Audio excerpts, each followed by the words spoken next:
উপর থেকে ফেলে দিয়েছিলিস কেন? উপর থেকে হ্যাঁ, কারণ মাথায় পড়লে তো আলু হয়ে যেত মাথাটা। কেন মাম্মা ফেলেছিস? তুমি ফিডিং বোতল ফেলে দিয়েছিলে ওপর থেকে?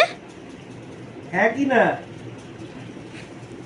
কি হলো কি হলো আগে feeding বলো। bottle ফেলেছিস হ্যাঁ কি না?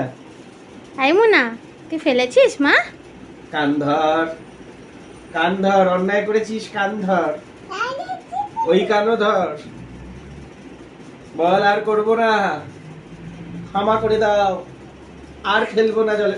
আবার কোথায় যাচ্ছিস? এইদিকে আবার ওরে বাবা ডগি শাসন ডাকছে করা বোধহয়। হচ্ছে। কান ধর, বল আর কোনোদিন আমি জলের বোতল 4 তলার থেকে নিচে আমি ফেলবো না।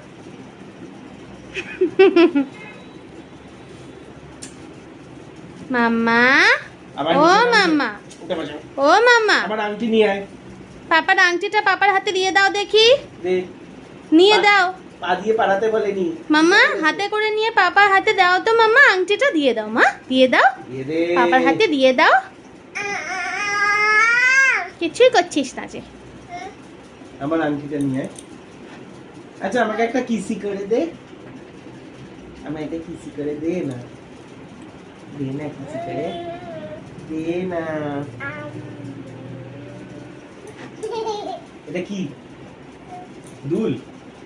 মাম্মার কানের দুল নিয়েছো? এবার পাপার আংটিটা দাও পাপার হাতে। তুই এটা কি পরেছিস? এটা এটা কি? এটা কার জামা পরেছিস? মাম্মার জামা? মাম্মার সেন্ডা গেঞ্জি পরেছিস? কি দেবো তোকে? তুই এত বড় জামা কেন পরেছিস? এটা কি তোর জামা? এটা কি তোর? তাকিয়ে আছে দেখো। এটা কার? আবার ফেলছিস ওখান থেকে? এক্ষুনি কান ধরে তোকে কি শেখানো হলো? বাবা